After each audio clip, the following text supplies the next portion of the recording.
Coucou tout le monde, nous voilà comme promis pour une nouvelle vidéo. Donc je suis heureuse de vous retrouver. Je suis désolée pour la lumière, mais la nuit tombe bientôt. La prochaine vidéo, je la ferai un peu plus tôt dans la journée, promis.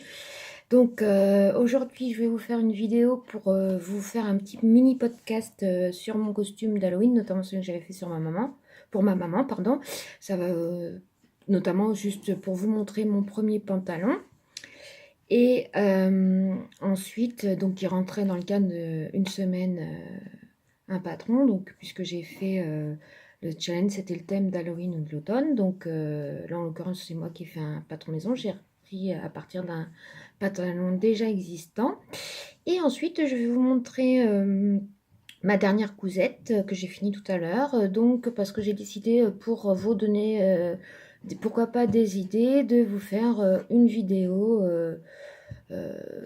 Si je peux par jour, sinon au moins plusieurs par semaine, pour vous donner des idées cadeaux à faire vous-même, à faire maison. Voilà, et enfin en deuxième partie de vidéo, je vous parlerai du concours que nous lançons sur la boutique. Donc voilà.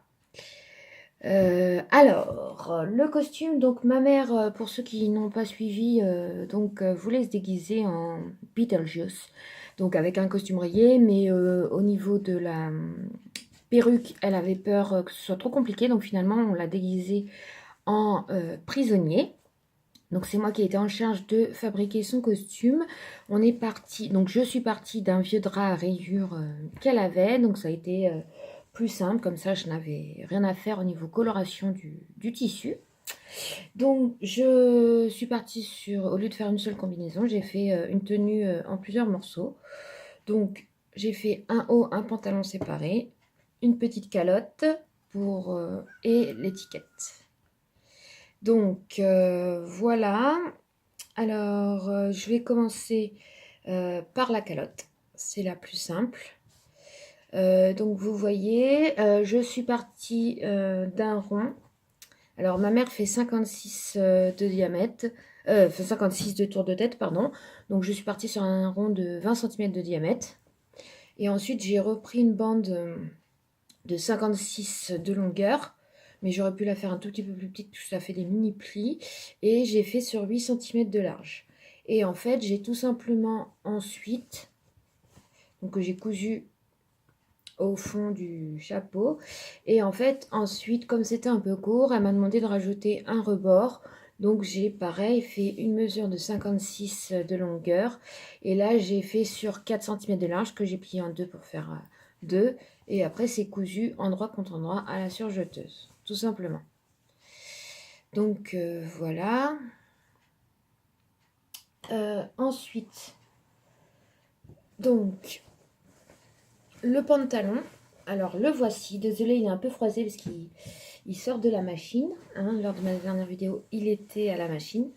Donc voilà. Alors, ce qui s'est passé, c'est que moi, je l'ai fait façon entre guillemets Sarwell, c'est-à-dire que j'ai fait un devant, un derrière. La prochaine fois, je ferai en coupe plus classique, c'est-à-dire je ferai deux devant et deux derrière.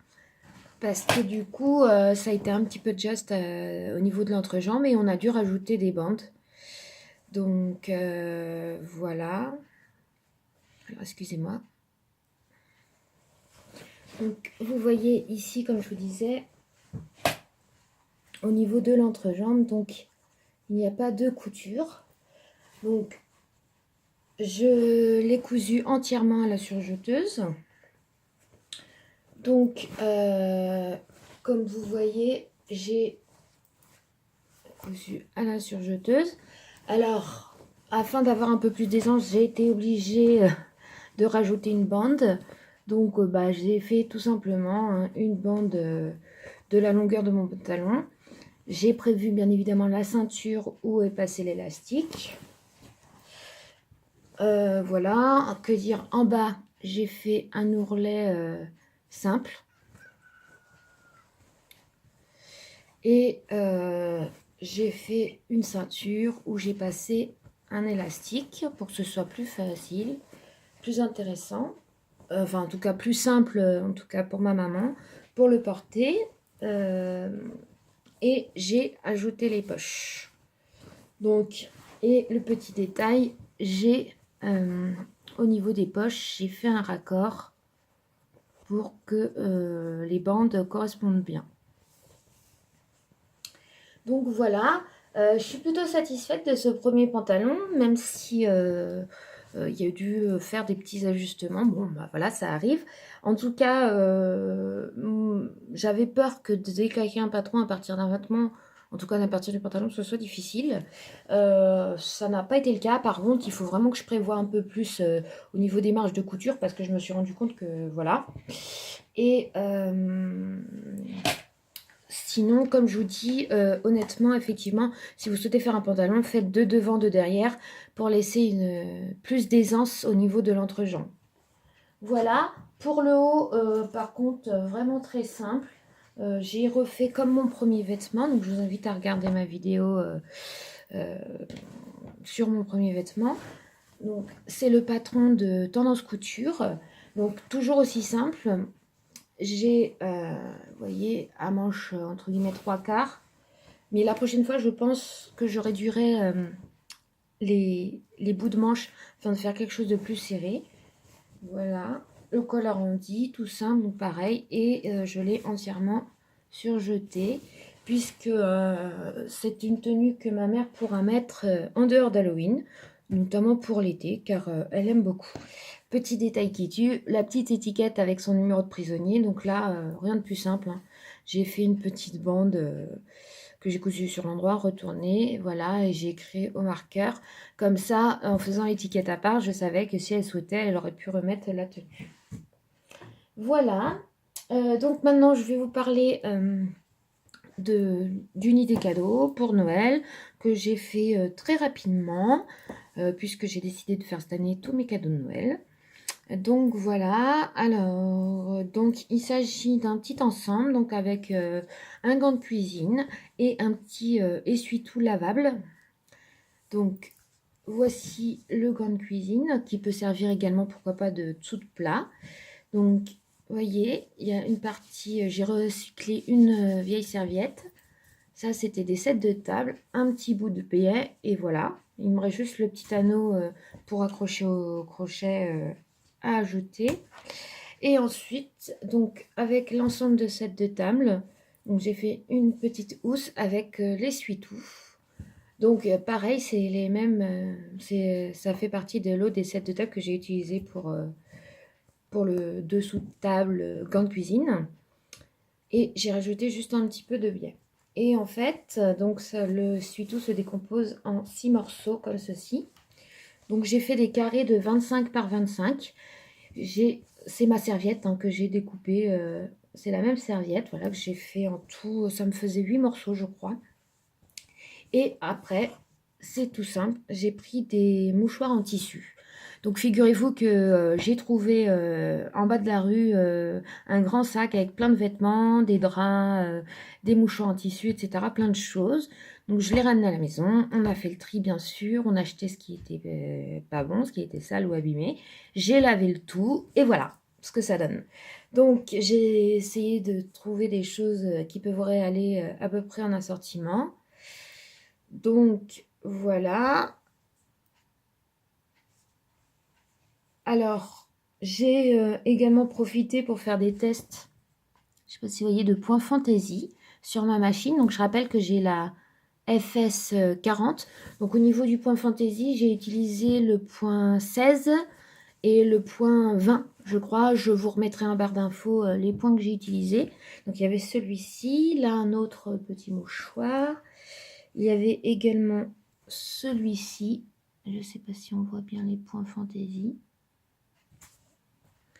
Voilà, et celui-ci pour la fantaisie. Donc, comment j'ai procédé? C'est vraiment tout simple. Donc, vous avez votre carré de serviette, votre carré de tissu. Donc, moi, en l'occurrence, c'est les mouchoirs en tissu. L'avantage, c'est que les mouchoirs en tissu sont des petits carrés, donc il y a moins de tissu, moins de gâchis et moins de choses à découper. Je les mets endroit contre endroit. Je couds sur 3 côtés. Ensuite, j'ai tout simplement coupé le surplus de tissu, coupé les angles, je retourne, Et pour fermer mon carré et en même temps aplatir, comme vous voyez, pour que ce soit plus plat mon bout d'essuie-tout, j'ai fait une surpiqûre sur les quatre côtés. Donc, soit au point simple, soit au point un peu fantaisie, vous voyez, ça donne une petite touche en plus. Sur la manique, c'est pareil, j'ai fait un petit point fantaisie et j'ai juste rajouté le biais en plus. Donc, voilà. J'espère que cette petite idée de cadeau vous inspire. En tout cas, si vous avez des questions, n'hésitez pas à me laisser un petit commentaire.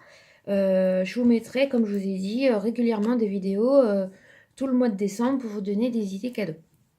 Donc voilà, avant de terminer ma vidéo, je vais donc vous parler du concours que lance l'atelier de Lucia, donc notre boutique.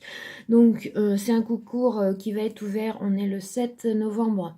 C'est un concours qui est ouvert jusqu'à la fin du mois de novembre. Comme ça, au 1er décembre, j'annoncerai les résultats. Vous avez à gagner 3 lots différents. Donc le premier lot, un lot en couture. Le deuxième lot, un lot en scrap. Et le troisième lot, un bon d'achat de 5 €. Voilà, valable sur toute la boutique. Donc, pour participer, c'est simple. Il s'agit simplement d'aller sur Facebook, je vais poster un message pour le concours sur la page l'atelier de Lucia. Il s'agit tout simplement de partager en mode public le concours, de laisser un commentaire sous le post du concours comme quoi vous participez et d'inviter 2 amis à participer au concours. Ensuite, je ferai un tirage au sort parmi tous les participants. Et donc, il y aura bien 3 gagnants. Voilà, je vous remets toutes les modalités du concours en barre d'infos et je vous retrouve sur la page Facebook. Si vous n'avez pas Facebook, n'hésitez pas à me laisser un commentaire pour participer ou à m'envoyer un mail. Je mettrai également le mail de la boutique. Voilà, j'espère que cette vidéo vous aura plu. Je vous fais des gros bisous et je vous dis à très bientôt. Bisous tout le monde!